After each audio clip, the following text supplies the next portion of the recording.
নবীর শান, নবীর রিসালাতের শান কতটুকু। ও মুসলমানেরা, আপনার আমার নবী কেমন নবী উম্মত তোমার জানার প্রয়োজন আছে।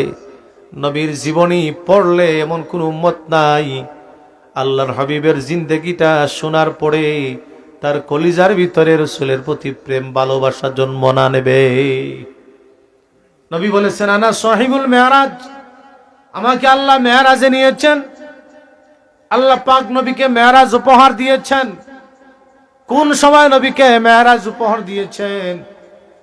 আল্লাহ পাক ইব্রাহিমকে খলিল বলেছেন, আল্লাহ পাক মুসাকে কালিমুল্লাহ বলেছেন, আল্লাহ ঈসা আলাইহিস সালামকে রূহুল্লাহ বলেছেন, আল্লাহ আদম আলাইহিস নবী সালামকে আল্লাহ সফিহুল্লাহ বলেছেন।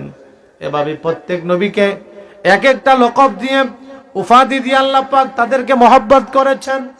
কিন্তু আপনার আমার নবী সরকারে দু আলম রাসূল আকরাম সাল্লাল্লাহু আলাইহি সাল্লামকে আল্লাহ হাবিবুল্লাহ বলেছেন। হাবিব অর্থ বন্ধু, খলিল অর্থ বন্ধু। খলিল বন্ধু, আল্লাহকে তিনি মহব্বত করে তিনি খলিল হয়েছেন।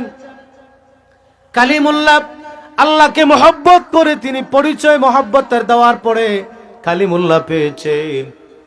আর আমার নবীকে আল্লাহ মহব্বত করে নবীর নাম রেখেছেন হাবিবুল্লাহ। আল্লাহকে মহব্বত করে।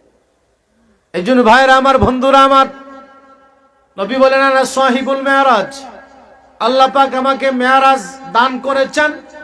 আল্লাহর হাবিব কি যে মেরাজ উপহার দিয়েছেন, ইতিপূর্বে রাসূলের পূর্বে যত পয়গম্বর জমিনে এসেছেন আবার নবীর মতো মেরাজ আর কোন নবীর হয় নাই।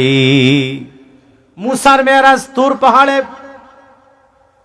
ইউনূস আলাইহিস সালামের মেরাজ মাছের পেটে, ইয়াকুব আলাইহিস সালাম, ইউসুফ আলাইহিস সালামের মেরাজ কুয়ার ভিতরে। এভাবে প্রত্যেক নবীকে আল্লাহ এক এক জায়গায় দুনিয়ার জমিনে তাদের মেরাজ আল্লাহ সংগঠিত করেছেন। কিন্তু আপনার আমার নবী সরকারে দু আলম রাসূল আকরাম সাল্লাল্লাহু আলাইহি সাল্লামের মেরাজ মসজিদে হারাম থেকে মসজিদে আকসা, মসজিদে আকসা থেকে প্রথম আসমান, দ্বিতীয় আসমান, তৃতীয়, চতুর্থ, পঞ্চম, ষষ্ঠ, সপ্তম সিদরাতুল মুনতাহা অতিক্রম করে রফরফ দিয়ে লাবাকাম পর্যন্ত আল্লাহ নিয়া আল্লাহর হাবিব সাল্লাল্লাহু আলাইহি সাল্লামের সাথে আল্লাহ সাক্ষাৎ করে নবীর সান্নিধ্য আল্লাহ নিয়েছে। সুবহানাল্লাহ।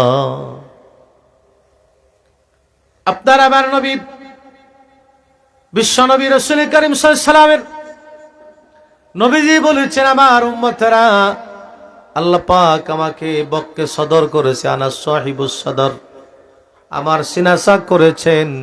অন্য কোন নবীকে আল্লাহ সিনাসাক করেন নাই। আমার নবীর সিনা অপারেশন হয়েছে, সার্জারি করেছেন আল্লাহ। এই দুনিয়ার জমিন আজকে ডাক্তাররা মেডিকেল সায়েন্স আবিষ্কার করেছে একজন মানুষের ওই বুকটাকে ফেরে দিয়া তার হার্টকে বের করে দিয়া দ্বিখণ্ডিত করে ওটাকে আবার অপারেশন করে হার্টকে আবার পুনরের মতো চিকিৎসা করে আগের মতো আবার চিকিৎসা করে হার্টটাকে জোড়াতালি দিয়ে মানুষকে সুস্থ করে তুলে। এই অপারেশনের কাজটা, এই চিকিৎসা বিজ্ঞানটা এসেছে আমার রসুলের ওই যে নবী সাহিবুস সদর, বক্তে সদর রসুলের হয়েছিল।